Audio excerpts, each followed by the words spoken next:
Salve saudara-saudari terkasih dalam Kristus.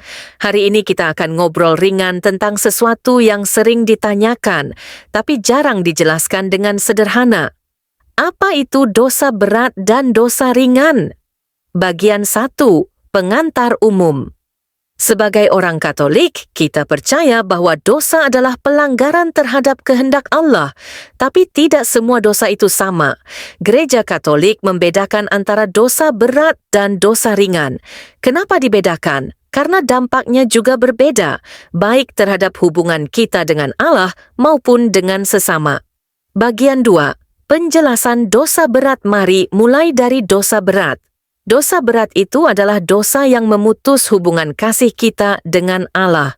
Dalam Katekismus Gereja Katolik, KGK nomor 1855, dijelaskan bahwa dosa berat menghancurkan kasih dalam hati manusia karena pelanggaran serius terhadap hukum Allah.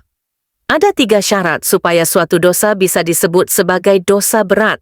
Materinya berat. Contohnya, membunuh, berzina, mencuri besar, atau menyangkal iman. Dilakukan dengan kesadaran penuh, kita tahu bahwa itu salah. Dilakukan dengan kehendak penuh, kita tetap memilih melakukannya dengan sengaja. Kalau ketiga syarat itu terpenuhi, maka itu dosa berat, dan akibatnya serius, memutuskan rahmat Allah, dan jika tidak disesali, bisa membawa pada kehilangan keselamatan. Dalam 1 Yohanes 5:16-17 dikatakan, ada dosa yang mendatangkan maut dan ada dosa yang tidak mendatangkan maut. Bagian 3. Penjelasan dosa ringan. Lalu, bagaimana dengan dosa ringan? Dosa ringan adalah dosa yang melukai hubungan kita dengan Allah, tapi tidak memutuskannya.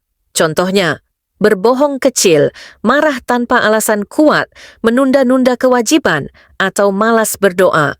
Dalam KGK nomor 6862 disebutkan, dosa ringan terjadi ketika pelanggaran tidak menyangkut hal yang berat, atau ketika menyangkut hal berat tetapi dilakukan tanpa pengetahuan penuh atau persetujuan penuh. Walaupun kelihatannya ringan, dosa-dosa ini bisa menumpuk dan membuat hati kita jauh dari Tuhan. Jadi tetap perlu disadari dan dihindari.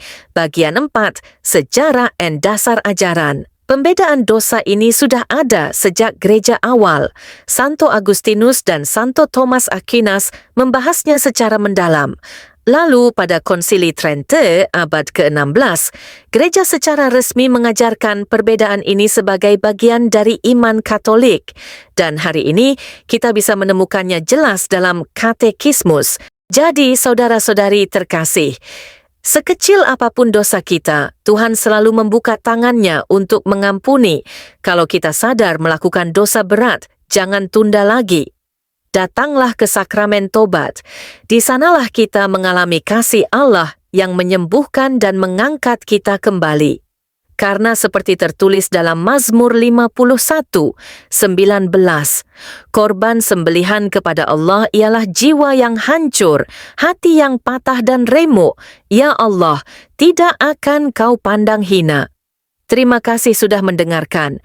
Kalau kamu merasa konten ini bermanfaat, jangan lupa share ke teman-temanmu ya. Sampai jumpa di konten selanjutnya. Tuhan memberkati.